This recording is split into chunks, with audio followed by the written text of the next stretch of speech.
안녕하세요. 주식 분석하는 남자입니다. 2020년 12월 10일 오늘 선물 옵션 동시 만기일이었는데요. 주식만 하시는 분들은 모르실 수 있어요. 특히 올해같이 주린이 여러분들처럼 처음 주식시장에 접히신 분들은 모르실 수 있는데 3개월에 한 번씩 3, 6, 9, 12 이렇게 찾아오는 선물 옵션 동시 만기일이었습니다. 오늘 마감가는 무난하게 마감이 됐고요. 제목을 제가 사실 이거보다는 플루드 오브 머니 뭐죠? 직역하면 돈의 홍수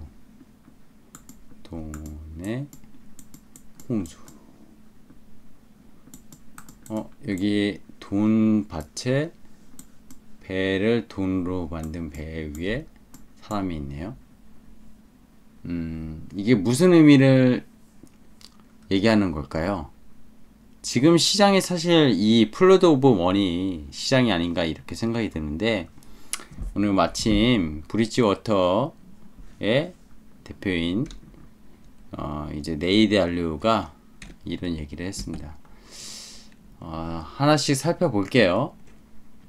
오늘 일단 늦게 촬영을 올려서 죄송합니다. 제가 저녁에 약속이 좀 늦게 끝나서 이제 지금 11시 40분인데요. 아마 이게 자정을 넘어서 올라갈 것 같아요, 영상이. 이분이요, 되게 유명하신 분이죠. 아실 분은 다 아실 거예요. 네이 달리오라고 해서. 그죠? 얼굴이 동안이에요. 할아버지인데. 근데 이분이 어저께 어떤 데서 이런 말을 했습니다. 우리는 대부분의 자산 가격을 밀어올린 신용, 크레딧, 돈의 홍수에 빠져있다. 돈의 홍수가 좀 전에 플루드 오브 머니예요. 자산 가격이 떨어지지 않을 이유로 화폐 가치 하락을 들었다. 화폐 가치 하락하고 있죠, 지금. 홍수가 근데 빠지지 않을 가능성이 높다. 그래서 주식이 50배의 주가 수익 비율 PER로 거래되더라도 사고 팔리지 않을 마땅한 이유가 없다. 즉 PR이 무의미하다, 이 의미죠. 근데 역으로 JP모건에서 어제 어떤 뉴스가 나왔냐면요, 미국의 기술주들 실적은 준수하나 팔아라, 고평가다. 고평가라는 건 고퍼다. 테슬라도 언급을 했었거든요. 그래서 간밤 글로벌 증시 아시아권 탑3 이슈를 말씀드리겠습니다. 일단 JP모건의 글로벌 IB에서 테슬라가 고평가다, 매도해야 된다. 기술주들 실적 준수하지만 매도해야 된다. 좀 지금의 뺑 있잖아요, 이런 것들. 그죠? 뺑. 페이스북, 아마존, 애플, 넷플릭스, 구글 이런 것들 팔아야 된다, 이런 이슈였습니다. 음식 배달 업종 도어대시가 IPO를 성공적으로 했습니다. 급등 랠리를 했죠. 공모가 102달러였는데 마감은 189달러, 80% 넘게 올랐죠. 골드만삭스에서 역시 JP모건처럼 한 배를 타는지 모르겠지만 애플에 대한 보고서가 나왔는데요, 리포트가 아이폰 12 매출 좋지 않을 것으로 예상하면서 기술주 부정적인 의견을 냈습니다. 얘네 특히 JP모건 같은 경우는 셀트리온은 절대 사지 말고 한국 증시는 올라간다, 이런 얘기 했잖아요. 셀트리온을 슛을 때려놓고 물리니까 그런 얘기 하는 게 아닌지, 기술주도 특히 테슬라 슛 때려놓고 목표가 90불로 기존에 80불에서 올린 거 아닌지, 이런 의심이 많이 들거든요. 어쨌든 한국은 지금 공매도도 안 되니까 더 답답할 거예요, 만약에 슛을 때렸다면. 한국 시장 이슈 간략 정리해 볼까요? 코스피는 올해 마지막 선물 옵션 동시 만기일이었습니다. 차분하게 마감한 거고요. 코스닥은 개별 종목 위주의 흐름과 변동성이 나타나고 있습니다. 어제부터 제가 온기가 나타나고 있다고 얘기했는데, 온기 지금 코스닥의 지수는 올랐지만, 소폭 올랐지만 1%도 안 올랐지만 종목들은 세게 움직이고 있어요. 그리고 오늘 건설업종 최근에 계속 좋았거든요. 신고가 랠리 이어나가고 있고, PBR로 치면은 극대한 저평가죠. 그죠? 이런 것들이 순환매에서 건설업종이 부각되면서 오르고 있습니다. 그 이유가 뭘까요? 살펴볼게요. 일단은 요거 보여드려야 될 것 같아요. 이게 펀드에 대해서 국내 주식의 환매가 이 정도로 일어났다, 이런 거거든요. 제가 어제도 RP자금, 예탁금, 그죠? 이게 합이 150조가 있다고, 지금 개인들이 하루에 1조씩 사도 150일, 거래일수로 치면은 연간 반년 기준이거든요. 올해만 120조 쏟아부었다, 이런 기사가 나왔는데요. 이게 뭐냐면 국내외, 국내뿐만이 아니라 국외 주식, 테슬라 포함한 애플 뭐 이런 기술들, 대표 관련주들을 동학개미, 서학개미가 같이 산 거예요. 그만큼 시중 유동성이 정말 풍부하다는 거를 보여주고 있는 방증이고요. 이런 내용입니다. 뭐 한국은행이 발표한 지표에서만 보더라도 유동성이 사상 최대치를 경신 중이다, 이렇게 보시면 될 것 같아요. 이 얘기 들어야 될 것 같아요. 오늘 건설업종이요, 이게 물론 장중에 제가 캡처한 거긴 한데 좀 편차는 있는데, 지금 보시면은 현대건설 5.98, GS건설 7%, 대우건설 12%, HDC 현대산업개발 4%.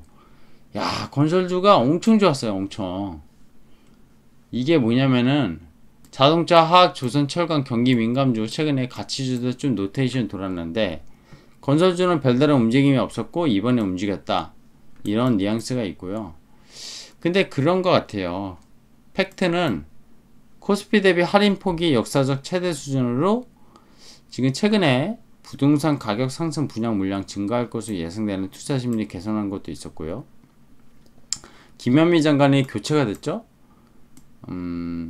그죠? 변창흠 LH 전 사장, 이분 때문에 뭐 주가가 오른다, 이런 얘기도 있는데 그건 아니라고 보고요. 쌓였던 폭발적인 그런 수급이 건설업종에 대한 저평가, 그런 것들과 함께 앞으로 미분양 물량 이런 것들이 없었기 때문에 수도권에 이런 것들에 대한 기대감으로 올랐다고 봅니다. 그래서 그러면 저 PBR 가치주 건설주 사라고요? 이렇게 말씀하시는 겁니까? 주식 분석하는 남자님, 이렇게 물어보실 수 있죠. 단기 급등 피하면 올랐어도 싼 건 싸고요. 근데 성장률 팔라고 제가 했나요? 안 했거든요. 돈이 한정되어 있죠. 지금 포트를 갖고 있는데, 지금 돈은 갖고 있는데 이미 샀어요. 근데 백과적의 마음을 사고 싶은 건 많죠. 어떻게 하실 거죠? 정말 살 거야 할 거에 대한 핵심적인 것만 사시는 거 말고는 사는 거 아니잖아요, 사실은. 그래서 지금 보면은 이런 것들이, 제가 건설업종이 지금 시장에 약간 오늘은 주도주였는데 좀 더 오를 수 있죠. 가치주였고 워낙 PBR도 낮고 PR도 낮기 때문에, 그리고 업황도 워낙 개선될 수 있는 여지가 열려있잖아요. 그래서 살 수 있어요. 그렇다고 해서 가치주로 노테이션이 아니라 성장주는 계속 가져가야 되는 거고, 포트를 건설업종을 편입할 거냐 안 편입할 거냐는 개별 투자가의 몫이라는 거예요. 자, 제가 HTS 보면서 설명드리겠습니다. 오늘 코스피 거래대금이 20조, 코스닥 14조, 34조입니다. 오늘 코스피 조금 떨어졌어요. 선물옵션 동시 만기일 영향이 있었고요. 코스닥은 0.86%나 올랐습니다. 코스피 기간이 4,400억 샀고요. 외국인이 1.3조나 팔았어요. 개인이 많이 받았어요. 코스닥은 역시 마찬가지, 개인이 많이 받았고 외국인 조금 샀고 일부 기관이 팔았습니다. 동시만기이기 때문에 코스닥은 크게 지장이 없었어요. 코스피